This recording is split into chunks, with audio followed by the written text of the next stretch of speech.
Hi friends, video को पूरा देखिए। आज हम लोग करेंगे हेयर स्मूथनिंग, और हेयर स्मूथनिंग से हेयर ड्राई क्यों होते हैं उसकी पूरी जानकारी लीजिए। ये देखिए, हेयर काफी ड्राई और डैमेज है। हमने लिया है L'Oreal Xtenso extra resistance hair cream. ये होती है आपके ड्राई, डैमेज और केमिकली ट्रीटेड हेयर के लिए।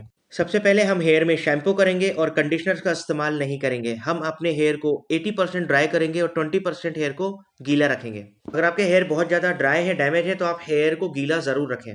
फर्स्ट हम क्लासिक 4 सेक्शन निकालेंगे और बैक से हॉरिजॉन्टल सेक्शन निकालेंगे। पूरे हेयर में स्मूथनिंग क्रीम को अप्लाई करना शुरू करेंगे। जैसे कि आप लोग देख रहे हैं, आपके सेक्शन बहुत ज़्यादा मोटे नहीं होने चाहिए, नॉर्मल होने चाहिए। हम जब भी स्ट्रेटनिंग, स्मूथनिंग या रिबॉन्डिंग करते हैं तो हमें एक बात का ध्यान रखना बहुत ज़रूरी है। हमारी जो फर्स्ट एप्लीकेशन होती है, जिसको हम केमिकल एप्लीकेशन बोलते हैं, ये हमारी एकदम सही और एकदम स्ट्रेट होनी चाहिए। अगर इसमें कहीं से भी वेव्स आता है, जब आपकी एप्लीकेशन कंप्लीट होती है और आप देख रहे हैं कि उनमें चारों तरफ से वेव्स आ रहा है, तो ये आगे जाके कभी नहीं ठीक होता। ये आपको अपनी फर्स्ट एप्लीकेशन में ही ध्यान देना है, इसलिए फर्स्ट एप्लीकेशन बहुत ज़्यादा इंपॉर्टेंट होती है।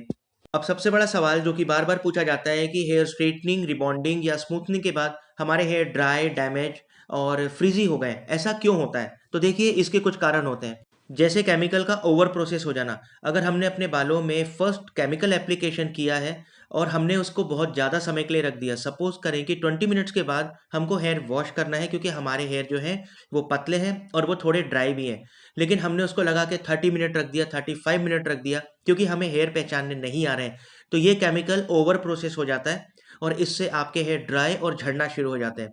सबसे पहली चीज़, इसमें नॉलेज का होना बहुत ज़रूरी है। केमिकल नॉलेज तो ज़रूरी है ही, साथ ही आपको हेयर का नॉलेज होना बहुत ज़रूरी है। आप जो भी केमिकल अपने हेयर में लगा रहे हैं, वो हेयर किस टाइप के हैं, उनमें ऑलरेडी कितना मॉइस्चर है या उनमें मॉइस्चर है ही नहीं, इन सब का नॉलेज होना बहुत ज़रूरी है। जब इनका नॉलेज नहीं होता, तो मोस्टली जो स्ट्रेटनिंग है वो ओवर ड्राई हो जाती है। इसमें आपको टाइमिंग का ध्यान रखना बहुत ज़रूरी है। ऐसा नहीं है कि आप क्रीम एप्लीकेशन फर्स्ट वाली कर रहे हो और आपने करते-करते ही इसमें 45 मिनट लगा दिए। तो ये फर्स्ट एप्लीकेशन आपको बहुत फास्ट करनी है। अगर आपके हेयर ड्राई हैं तो आप हेयर को गीला रखें। अगर बाल सूख भी रहे हैं तो आप उनको स्प्रे बॉटल की मदद से हेयर को गीला रखें।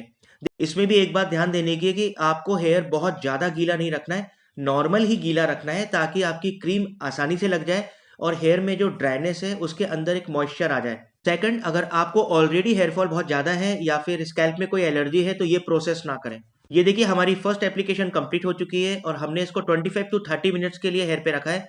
बॉन्ड ब्रेक होने के बाद हमने इसको नॉर्मल पानी से वॉश किया है और इसमें मास्क का इस्तेमाल किया है। उसके बाद हमने 100% ब्लो ड्राई किया है। सेकंड, हमने पतले पतले हॉरिजॉन्टल सेक्शन लेके हेयर आइनिंग करी है, जिसका टेम्परेचर था 210। आइनिंग कंप्लीट होने के बाद हम हेयर में न्यूट्रलाइजर का इस्तेमाल करेंगे।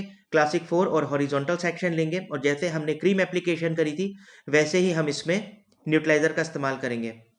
न्यूट्रलाइजर भी आपके हेयर में कम से कम 20 से 25 मिनट में, अगर आपके बाल बड़े हैं तो लग जाना चाहिए, और न्यूट्रलाइजर का आपका टाइमिंग होता है 15 मिनट।